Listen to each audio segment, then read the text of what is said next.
once again. I am back just a week later for my promised Dr. Oddfellow lore and history video. You guys requested it, you wanted it, and here I am today to deliver it. So let's get into it.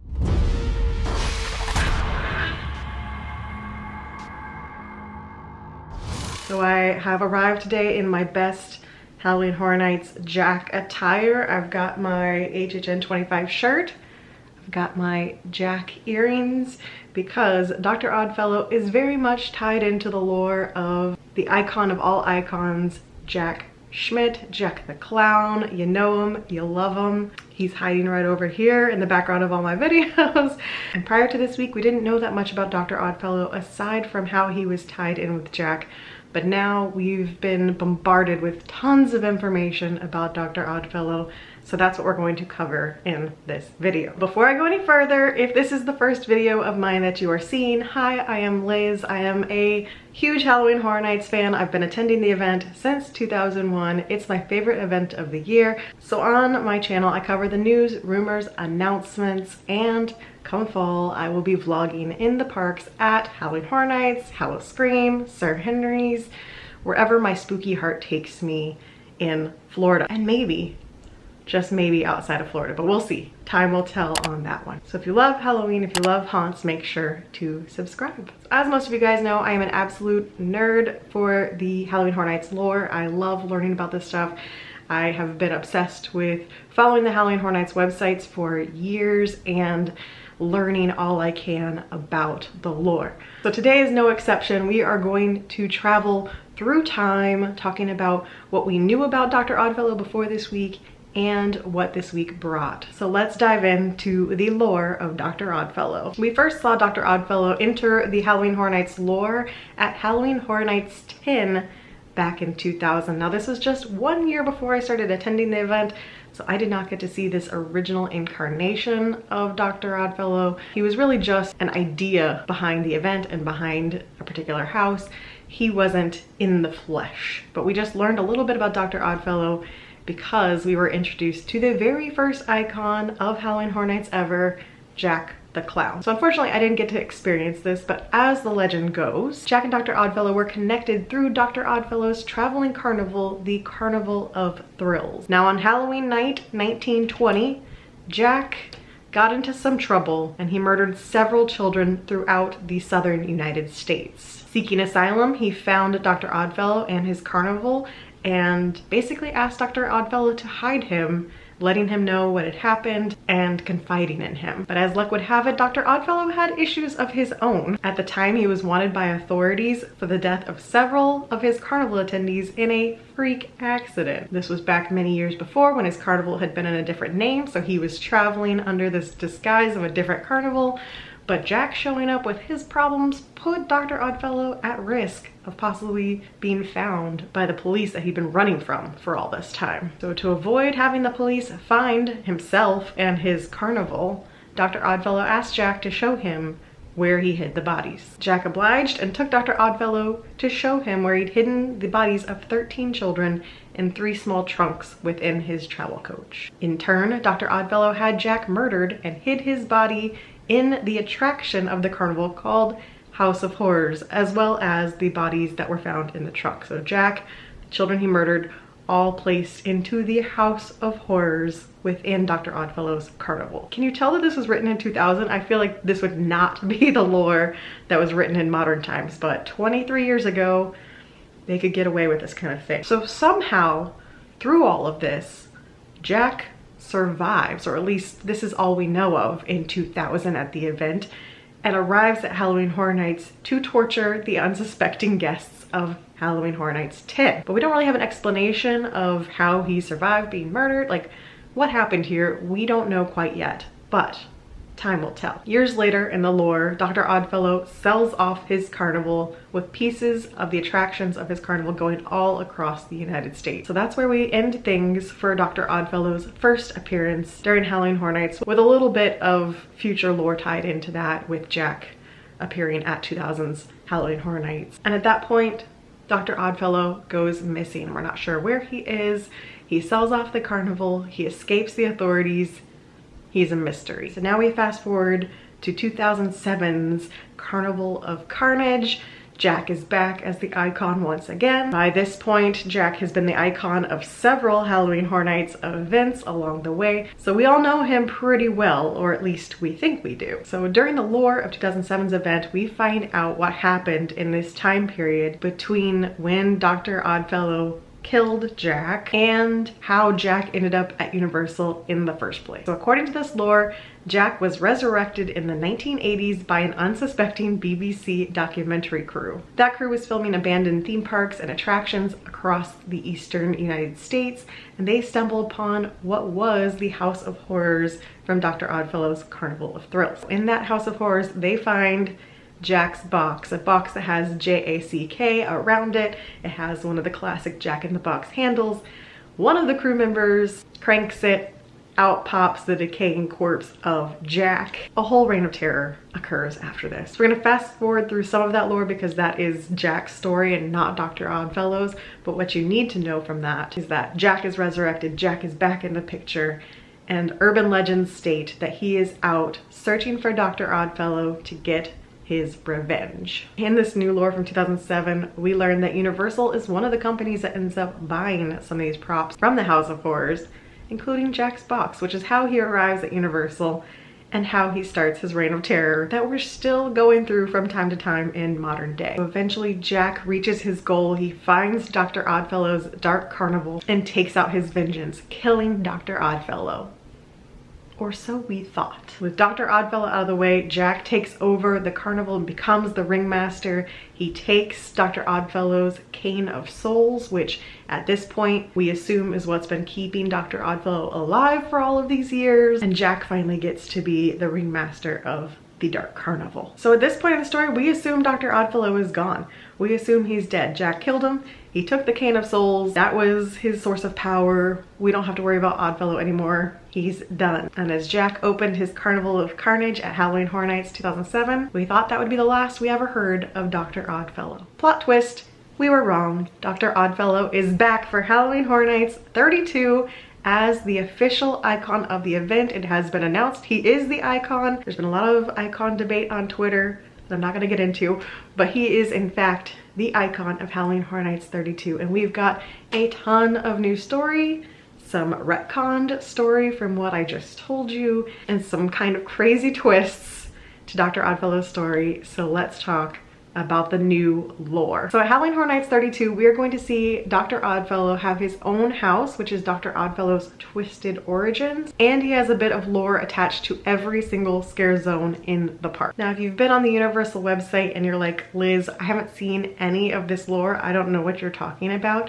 that's because this year, all the lore for this event is being distributed through the Discover Universal podcast. They put out a couple episodes last week. There's more episodes to come, but the first Haunted Tales episode was specifically about Dr. Oddfellow and his twisted origins. And then the other podcast was broken into 3 parts, and it was covering the full event reveal, where they went into great detail about what we can expect in Dr. Oddfellow's house. Now that podcast was very spoiler heavy. So if you don't want to know what's going to be in the house, don't listen to that podcast. But the other one, Haunted Tales, completely safe to listen to. It is just lore. So for the purpose of this video, I'm gonna go into the lore that was in the Haunted Tales episode and cover a couple things that were in the other podcast, but nothing that is really spoiler heavy for what you're going to see in the house. I'm just gonna go over the lore. In this new version of Dr. Oddfellow's story, it begins in the 1920s, where he is starting his search for immortality. So he takes an expedition to what is known as the Jungle of Doom, which is one of our scare zones. And in the Jungle of Doom, he is searching for a temple and a crystal skull. Once he finds that crystal skull, it gives him powers to distort nature and creatures, which is going to be the weird mutant things we're going to see in Jungle of Doom. But it also gives him powers,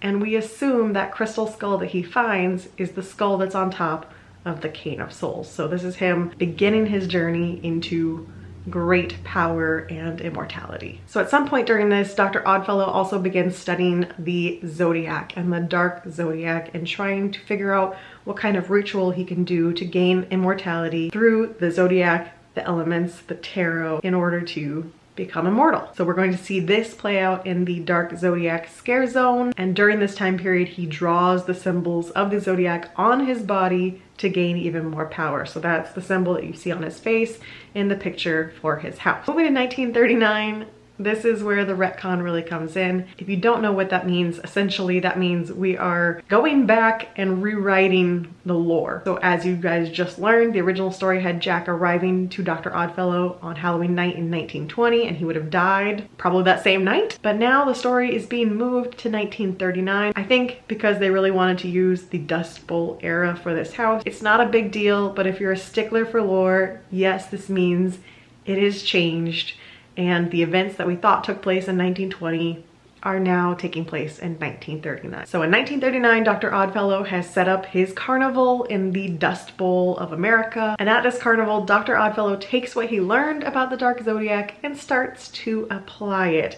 From patrons and some of his performers, he starts mutilating people to turn them into representations of the Zodiac to complete his ritual and gain immortality. So it's during this time period that Jack comes to Dr. Oddfellow, and it's also during this time period that Dr. Oddfellow kills Jack. I think in the original story, Dr. Oddfellow just had Jack killed. In this story, Dr. Oddfellow is the one that kills Jack. In the scuffle of the attack, Jack manages to slash Dr. Oddfellow's face, leaving a scar and having some of Dr. Oddfellow's blood trickle onto Jack, thus accidentally passing on his immortality to Jack. And now both are immortal, which definitely was not Dr. Oddfellow's plan. But this does explain how Jack is still alive, how he was able to be resurrected in the 1980s, because he was never dead to begin with, and explains why he just doesn't age. He is immortal. So we find out through this that Dr. Oddfellow's scar is permanent, and we're going to need to look for that scar to identify him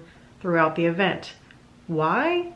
More to come in a second. So then we move to the 1940s. Now immortal, Dr. Oddfellow has begun shipping his creatures that he creates across the nation, I suppose, but namely to his Pier 32 warehouse, where, of course, the monsters escape and start terrorizing us at Halloween Horror Nights 32. And we're gonna see monsters of yore, we're gonna see new monsters, and all of this is to hint at the fact that Dr. Oddfellow has been part of this event for every year, and we just didn't know. He's been behind the scenes, pulling strings, creating monsters to wreak havoc on us, and apparently then Fear, Adaru, has been controlling Dr. Oddfellow. So I know this can get a little confusing with how many icons we have controlling everything, but Fear is still the big boss, and Dr. Oddfellow, I guess, would be one step under him. He's the assistant to the regional manager of Halloween Horror Nights. But through that other podcast, the Discover Universal Haunted Tales podcast, we also learn that Dr. Oddfellow can shapeshift. So that's why we're gonna need to look out for that scar. I have a feeling he's going to appear in every single scare zone, but in a different form. I'm expecting us to see him at the entrance of the event in his true form, and then the other scare zones are going to have some sort of other version of him where we're going to need to look for that scar because he is a shapeshifter. So that podcast is very detailed. It goes through a lot of story. So I'm not gonna go through the entire thing. I highly recommend you listen to it to get the full story. It's a great listen, but I'm going to touch on a couple key points. One of the important pieces is that by 1969, Dr. Oddfellow is impersonating a vampire named Erlo Wolf. As Erlo Wolf, he's become the head of a vampire council, and he sends a horde of vampires after an unsuspecting music festival taking place in New York in 1969. I'm pretty sure all of us are attending that concert, so we're in danger. It's believed that during this event and all of the bloodshed included, Dr. Oddfellow gains even more power. We also learn in that podcast that during the events of 2007, Jack did not in fact kill Dr. Oddfellow, but instead sent him to a different dark dimension where he was stuck for the past 16 years. Although not yet explained, Dr. Oddfellow somehow escapes that dark dimension and is reunited with his Cane of Souls. And now, in search of more power, he has arrived at Universal Studios just in time for the biggest Halloween event of the year, with thousands of people arriving at Universal, and he's promising you the chance at immortality. But at what cost? That remains to be seen. But I'm pretty sure he doesn't want you leaving the event with your soul still intact. So Dr. Oddfellow is a problem. He is dangerous. So through this newfound bounty of available souls traipsing through Universal for Halloween Horror Nights, Dr. Oddfellow plans to continue to grow his strength, grow his powers, maintain his immortality, and turn Halloween Horror Nights into his new Carnival of Horrors. So, are you ready? Are you ready to attend this event?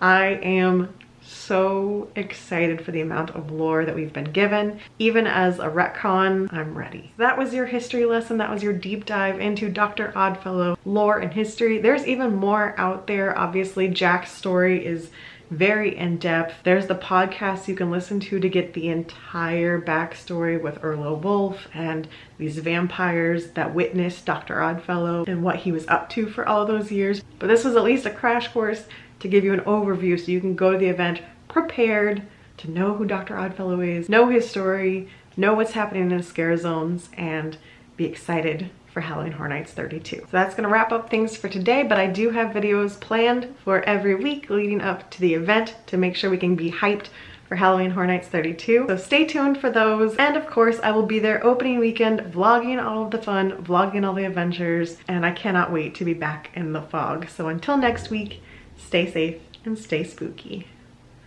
Bye.